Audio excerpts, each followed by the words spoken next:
Near mint condition, the home of collected edition. That cover's so awesome. Absolute format is the best way to own this store. Time to empty those wallets and fill those shelves.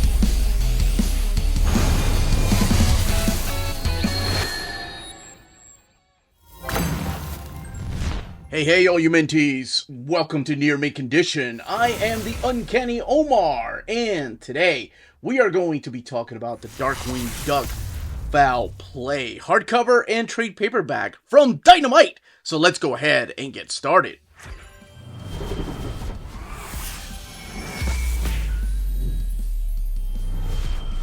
And welcome back, everybody. Now, before going any further, a big thank you to the folks at Dynamite and Vincent Faust for sending us copies of these books. These books have already been released in the direct market and book market. So we have the trade paperback version, we have the standard size hardcover, and there is another edition that you can purchase too.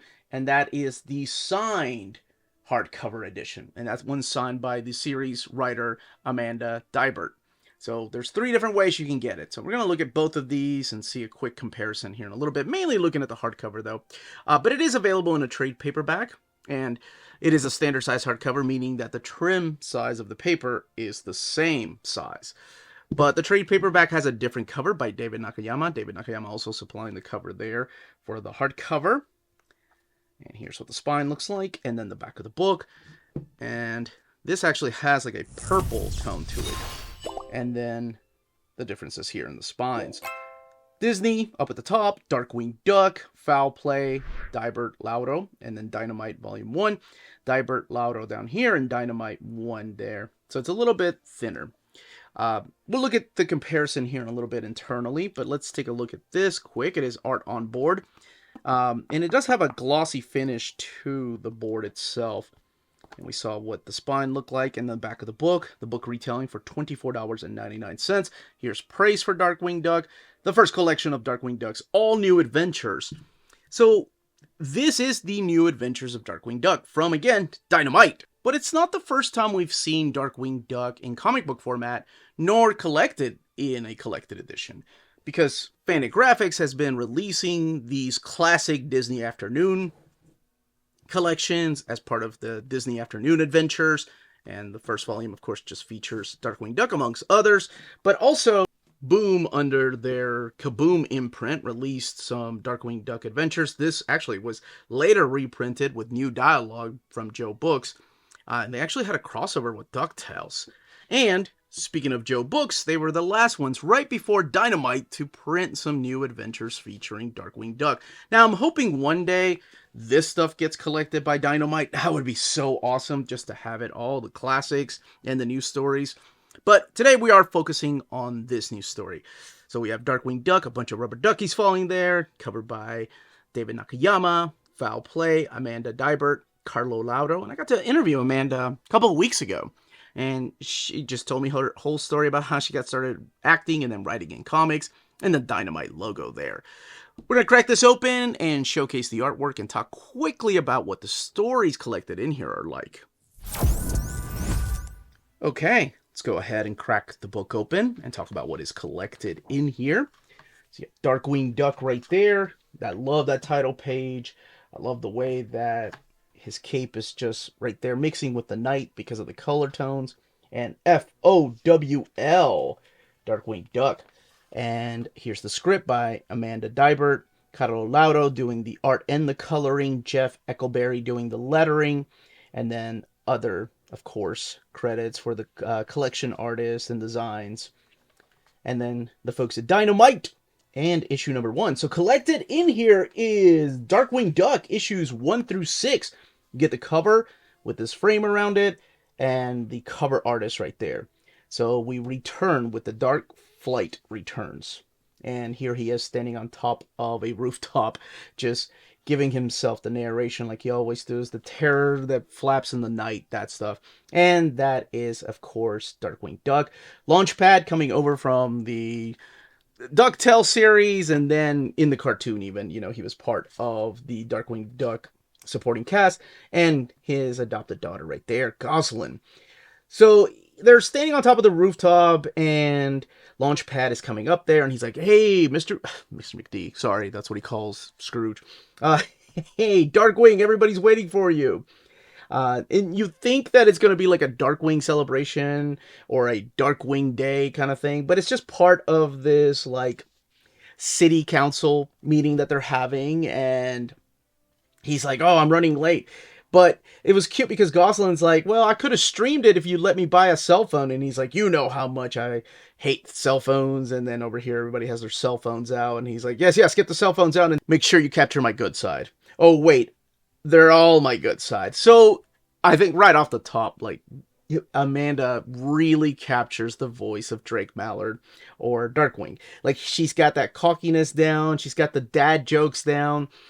She's got the goofiness down. All right, so during the city council, he's like, okay, what is this about? You guys here to honor about how many people I've rescued, how many of this St. Canard citizens I've saved? And Mayor Alson is like, no, actually, there's just one citizen that wants to come and say thank you, and it's Herb Muddlefoot. Now, Herb Muddlefoot was a character from the TV show, and of course, that's his son, Honker, who's friends with Gosalyn, and he comes into play later on.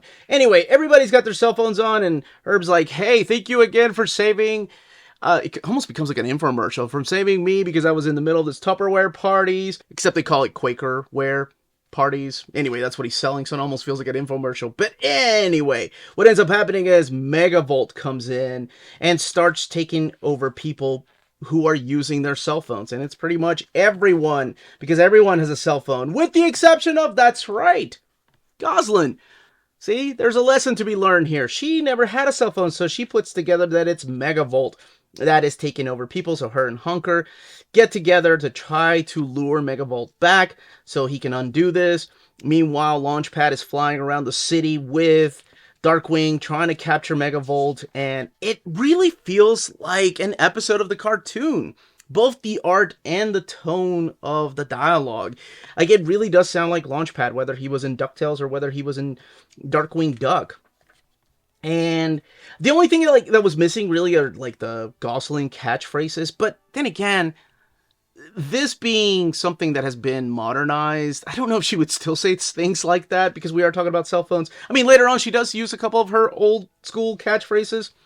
Now, I'm not going to go through every aspect of the book, but you are going to be seeing a different supervillain just about in every issue. Quackerjack invades a toy store, and there's a couple of twists and turns, but the big plot that's happening through here is that Darkwing decides that he needs to retire. That he's done fighting the life of crime. He wants to, or living. He wants to settle down and actually get a hold of Morgana to come live with him and Gosalyn and just have a mundane life, because he's getting older and it seems like the adventures aren't just the same as they used to be. And I found that to be interesting. I'm surprised they didn't kick it off with the first issue with him just, feeling older and wanting to retire. So it's a nice little twist and turn here as to whether he stays retired or not, because the city immediately needs Darkwing. And does he show up or not? And then Morgana, how does she feel about him retiring? And again, much like the cartoon, there are some hijinks here, so it really feels like an episode of the cartoon. Now, that is something very important, because this, as I was talking about the overview here, throws you right in the middle of the story. Like, you're not introduced to Drake Mallard and his alter ego, Darkwing Duck. You're not introduced to his supporting cast like Launchpad McQuack, nor Gosalyn, or her friend, Honker, or his dad, Herb. But you're introduced through this particular issue, in issue number 1. In issue number 2, you find out that he's got other supervillains like Quackerjack. And issue number 3, and so on. There's 6 issues in here. I think she does a really good job of making it feel like a cartoon. There's a couple of storylines that carry on like an overall arc, starting with issue number 3 particularly. But these first 2 issues really feel like standalone episodes of the cartoon. So I think you're better coming into this knowing who Darkwing Duck is and his supporting cast and his villains, because there's not like a breakdown as to who he is, where they are, or anything. There's not like a narration box that tells you exactly what's going on or what city they live in or how he's mild-mannered, Drake Mallard. But I find it, it's just like being thrown into the middle of an episode from season 1.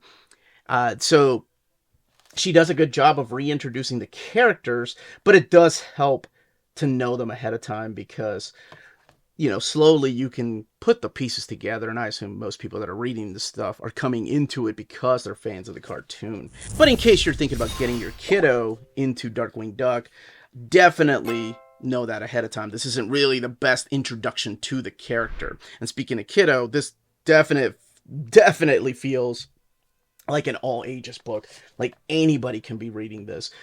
This book has 168 pages, and again retails for $24.99. The trade paperback retails for $19.99. Now, all the way in the back, we do have the collection of variant covers in case you're a fan of collecting the variant covers. They give credit to which artist did what cover here, but they are all in thumbnail size. They're not really in a full splash page. As a matter of fact, the only ones that are... love that Year One homage right there. That's awesome. There's a lot of awesome covers. I wish these were in splash pages, like full splash pages. That Akira homage is awesome too. But they are in thumbnail size. And then this is a facsimile of the Darkwing Duck from 1991, and it's coming back to print. So they did the same thing with Gargoyles. But as I mentioned, this is what the covers look like.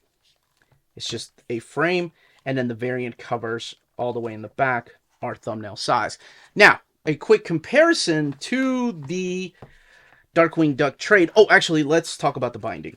168 pages, and it is glued binding, but there's not... like, I can't think of maybe 1 or 2 spread pages.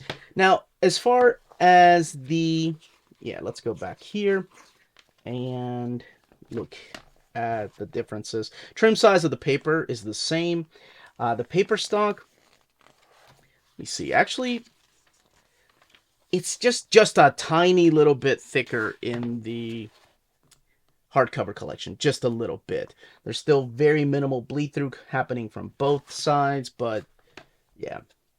Honestly, the scans at the very beginning seemed a little rougher than the scans later on, like inside the book. They don't seem as smooth as you see later on. But as far as the differences in the colors, not really any, honestly. But yes, there's less bleed through happening from this glossy paper stock than the paper stock they're using for the trade paperback. It's just a little bit thinner. But that's it. That, as they say, is that. If you're interested in purchasing this book, no matter what format, check out our sponsor, cheapgraphicnovels.com, your online home for graphic novels and collected editions up to 50% off cover price. They have excellent shipping and prompt and helpful service. Check out their bargain deals for up to 90% off cover price. And don't forget that CGN also takes pre-orders. That way you don't miss out on the hottest releases. And they are currently running a special promotion for you Minties. If you're a first-time customer, after receiving your order confirmation email, reply back to that email and let them know Near Mint Condition sent you their way. They will then apply a free shipping promotional credit to your next order in the US. Cheap Graphic Novels, your source for the hottest books with the kind of deep discount, quality shipping, and customer service that will keep you coming back for more. And that was the content, the page count, and build, and of course a quick little comparison between the two editions. Let me know in the comments if you are picking the book up, and what format you're picking it up, and if you read it, and what you thought of the story, and if you want to continue the adventures of Darkwing Duck in an ongoing series. I would love to know all those comments down below. Don't forget to smash that like button, subscribe, and ring that bell for notifications. Everyone, stay healthy and safe out there.